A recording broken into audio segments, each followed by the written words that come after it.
ಛತ್ರಶಿಲ ಪುರಶ್ರೀ ಪಡೇಕಲ್ ಬಸವೇಶ್ವರರು ಇರುವರು ಪುರಾಣ ಪಠಣ ಮತ್ತು ವಾಚನ ಮಾಡಿದಂಥ ಪೂಜೆಯಲ್ಲಿ ಅನಂತ ಕೋಟಿ ಶರಣಾರ್ಥಿಗಳು ಹಾಗೂ ಇಲ್ಲಿ ಆಗಮಿಸಿದಂಥ ಸಕಲ ಸಂಪರ್ಕರಲ್ಲಿ ಅನಂತ ಕೋಟಿ ಶರಣಾರ್ಥಿಗಳು. ಮಹಾತ್ಮರು ಕೂಡ ಪ್ರಪಂಚದಲ್ಲಿದ್ದು ಪರಮಾರ್ಥವನ್ನು ಗೆದ್ದಂಥವ್ರು. ಯಾವ ರೀತಿಯಾಗಿ ಈ ಮದುವೆ ಸಮಾರಂಭ ಜರುಗು ಆ ಮಹಾತ್ಮರು ಕೇವಲ ಒಂದು ನಿಮಿತ್ತಕ್ಕಾಗಿ ಸಂಸಾರವನ್ನು ಮಾಡಿ ಸದಾಕಾಲ ಭಗವಂತನ ಧ್ಯಾನದಲ್ಲಿದ್ದು ಆ ಮುಕ್ತಿಯನ್ನು ಪಡೆಯುವಂಥ ಕಾರ್ಯದಲ್ಲಿ ಪಡೆಯಿದ್ರು. ನಮ್ಮಂಗೆ 24 ತಾಸು ಸಂಸಾರದಲ್ಲಿ ಮುಳುಗಲಾರದೆ ಎಷ್ಟು ಒಂದು ಪಾರಮಾರ್ಥದ ಗುರಿಯನ್ನು ಇಟ್ಕೊಂಡು ಪ್ರಪಂಚವನ್ನು ಮಾಡಿದಂಥವ್ರು.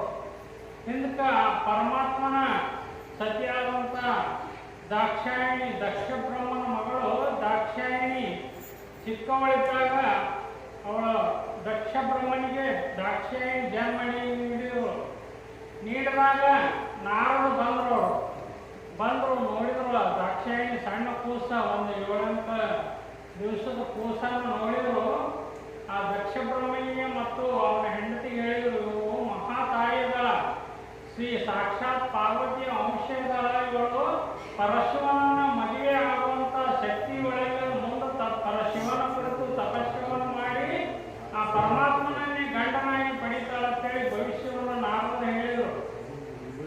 ಅವಾಗ ಅದರಂತೆ ದಾಕ್ಷಾಯಿಣಿ 16 ವರ್ಷದ ಯೌವನಕ್ಕೆ ಬಂದಾಗ ಘೋರ ಅರಣ್ಯದಲ್ಲಿ ಹೋಗಿ ಪರಮಾತ್ಮನನ್ನೇ ನನ್ನ ಗಂಡನಾಗಿ ಪಡೆಯಬೇಕಂತೇಳಿ ದಿವ್ಯ ಕಠಿಣ ತಪಸ್ಸು, ಉಪವಾಸದಿಂದ ಇದ್ದು ಕಠಿಣ ತಪಸ್ಸನ್ನು ಮಾಡಿದರು.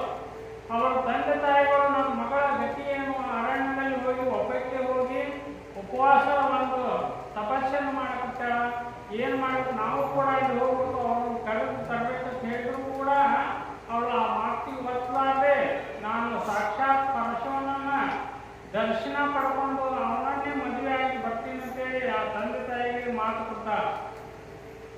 ಅವಾಗ ಘೋರ ತಪಸ್ಸನ್ನು ಉಪವಾಸ ತಪಸ್ಸನ್ನು ಮಾಡಿದಾಗ ಪರಮಾತ್ಮ ಪ್ರತ್ಯಕ್ಷನಾಗಿ ಒಲಿದು ನೀನೇ ನನಗೆ ಗಂಡನಾಗಿ ಬರಬೇಕಂತ ದಾಕ್ಷಾಯಿಣಿ ಕೇಳ್ತಾಳ. ಕೇಳಿದಾಗ ಪರಮಾತ್ಮ ಅವಳ ತಪಸ್ಸಿಗೆ ಮೆಚ್ಚಿ ತಥಾಸ್ತು ಅಂತಾನ.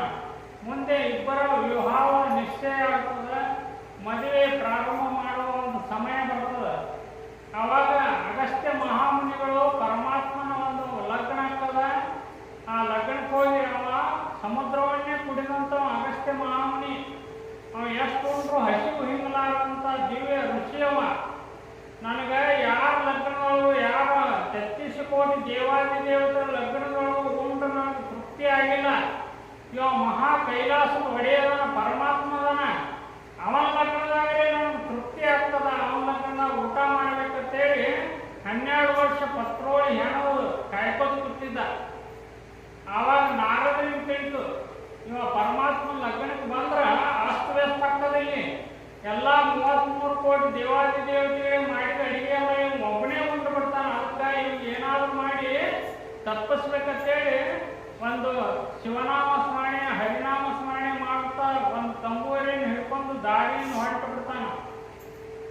ಹೊಂಟಾಗ ಅಲ್ಲಿ ಅಗಸ್ತ್ಯ ಮಹಾಮುನಿ ಬೆಟ್ಟಕ್ಕ ನಮಗೆ ಭೇಟಿಯಾಗಿ 12 ವರ್ಷ ಪತ್ರೋಳಿ ಹೆಣ್ಕೊಂಡು ಕೂತಿದ್ನಲ್ಲ, ಕೇಳಿದ ನಾಗಮುನಿ ಏನು ಇದು ಎದಕ್ಕಾಗಿ ಹೆಣ್ಕೊಂಡು ಕೂತಿ ಅಂತ. ನಾಳಿನ ದಿನ ಪರಮಾತ್ಮನ ಲಗ್ನದ, ನಾನು 33 ಕೋಟಿ ದೇವಾದೇವತೆಗಳ ಲಗ್ನಕ್ಕೆ ಹೋದ್ರೂ ಕೂಡ ನನಗೆ ಎಲ್ಲಿ ತೃಪ್ತಿ ಆಗಿಲ್ಲ, ಪರಮಾತ್ಮನ ಲಗ್ನದಾಗ ನಾನು ತೃಪ್ತಿಯಾಗಿ ಉಣ್ತೀನಿ ಅಂತ ಹೇಳಿದಾಗ ನಿನ್ನೆ ಆಗಿ ಹೋಯ್ತಲ್ಲ ಪರಮಾತ್ಮನ ಲಗ್ನ ಅಂತೇಳಿ ಹೇಳ್ತಾನೆ. ಇವ ಬಂದ್ರೆ ಅಸ್ತವ್ಯಸ್ತಕ್ಕ ಅಂತ ಹೇಳಿ ನಿನ್ನೆ ಆಗಿ ಹೋಯ್ತಲ್ಲ ಪರಮಾತ್ಮ ಲಗ್ನ ಅಂತೇಳಿ ನಾಗಮುನಿ ಹೇಳುವಂತ ಅಕ್ಕನ. ಹಾಗಾಗ ದೇವಾದಿ ದೇವತೆಗಳಲ್ಲಿ ಕೂಡ ಇಂಥ ಒಂದು ಮಹಾಮುನಿ ಋಷಿಗಳು ಎಂತಿಂಥ ಶಕ್ತಿಯನ್ನು ಪಡೆದು, ಒಂದು ದಿವ್ಯ ಶಕ್ತಿಯನ್ನು ಪಡೆದು ಎಷ್ಟು ಇದುವಾದರೂ ಸಮುದ್ರನೇ ಅಪೋಷಣೆ ಮಾಡಿದಂಥ ಅಗಸ್ತ್ಯ ಪರಮಾತ್ಮನ ಲಗ್ನದಲ್ಲಿ ಇರುವಕ್ಕ ಅಂತ ಹೇಳಿ ಅಲ್ಲಿ ನಾರದ ಬಂದು ಅದನ್ನು ತಪ್ಪಿಸುವಂತ. ಇಲ್ಲಿ ಪೂಜೆಗಳು ಒಂದೇ ಒಂದು ಪಕ್ಷ ಆಗಿ ಸಮುದ್ರನ ಇದು ಕೂಡ ಪ್ರಸಾದಕ್ಕಾಗಿ 501 ರೂಪಾಯಿ ಕೊಟ್ಟಿರ್ತಾರೆ.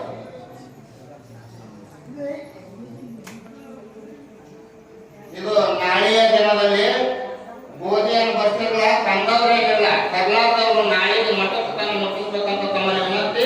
ಮತ್ತು ಇನ್ನೊಂದು ಮಾತು ಹಿರಿಯರಿಗೆ ಮತ್ತು ತಾಯಂದರಿಗೆ ಕೇಳ್ಕೊಳ್ತೇನಂದ್ರ ನಾಳೆ ಸೋಮವಾರ ದಿನ ಮುಕ್ತಾಯ ಆಗ್ತದ. ಸೆಟ್ಟಪ್ಪ ಕಲಾ ಗಾಯನ ಸಂಘ ಈ ಶ್ರಾವಣ ಮಾಸದ ಮುಕ್ತಾಯ ಆಗ್ತದ. ಅದಕ್ಕೆ ಯಾರಾದ್ರೂ ಹಣ ಜ್ವಾಳ ಗೋಧಿ ಕೊಡೋದಿರಲ್ಲ ಭಕ್ತಿ ಪೂರ್ವಕವಾಗಿ ತಂದು ಸೆಟ್ಟಪ್ಪ ಗುಡಿ ಮುಟ್ಟಿಸ್ರಿ. ಇಲ್ಲಿ ಏನಾದ್ರು ಗೋಧಿ ಬರ್ತಿರಲ್ಲ ಗೋಧಿ ತಂದು ಮಾಡ್ತಾರೆ.